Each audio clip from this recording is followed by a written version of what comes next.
Pakistan have pulled off a really stunning move. We often call them Panikistan, you can call it Pakistan. Babar Azam, one of their premier batters, has been dropped for the second and the third tests. Yes, the PCB are trying to wrap it around by saying, oh, they have been rested, we hope that the break does it good, but it is a clear-cut indication Babar has been dropped. Because for the past 18 months, his average is 20 and there can be no justification for a rest. Along with that, Shaheen Afridi and Naseem Shah, the other two major names, have been dropped. Now, after Babar Azam was dropped, there was a tweet by Fakhar Zaman and it involved Virat Kohli in it. Now, why involve Virat Kohli in this situation? And why do Pakistan continue to be obsessed with Virat Kohli?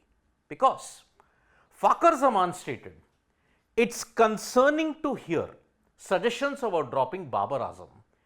India didn't bench Virat Kohli during his rough stretch between 2020 and 2023 when he averaged 19.3, 28.2 and 26.5. If we are considering sidelining our premier batsman, arguably the best Pakistan has ever produced, it could send a deeply negative message across the team. There is still time to avoid pressing the panic button. We should focus on safeguarding our key players rather than undermining them. Now, this is a very interesting analogy that has been brought about because we all know Virat Kohli from 2020 until 2022 had a rough patch in test matches.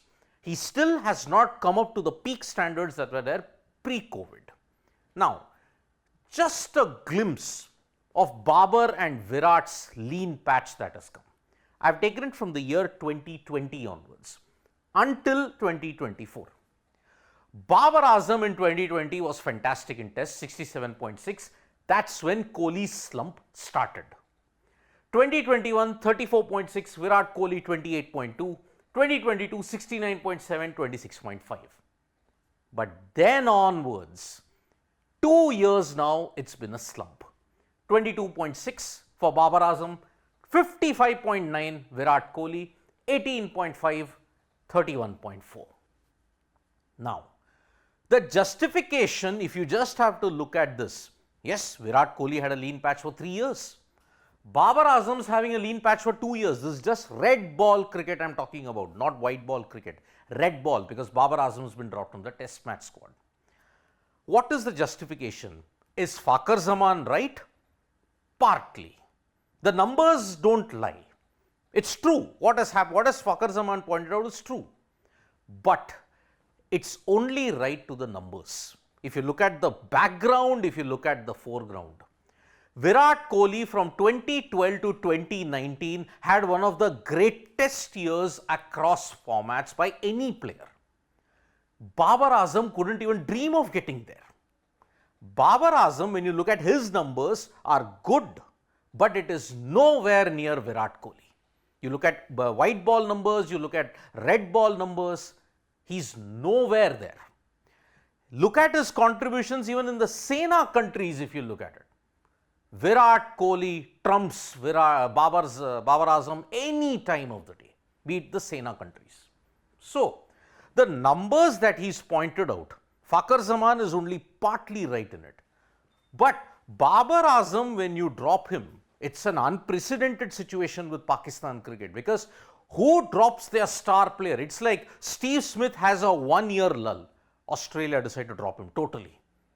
That is the benchmarks that we are setting. Is Pakistan doing the right thing? Because for 2 years, he's not had a good run in red ball cricket.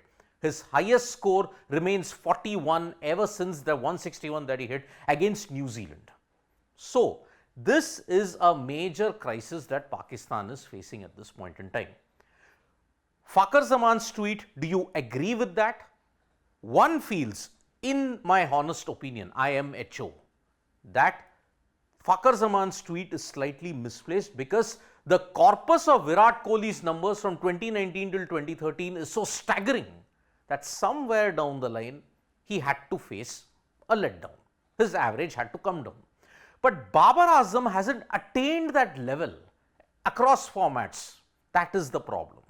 Especially in test matches, that had to catch up sooner rather than later. Thank you so much folks for joining us for this video. Subscribe to Sports Today for all the latest news and analysis.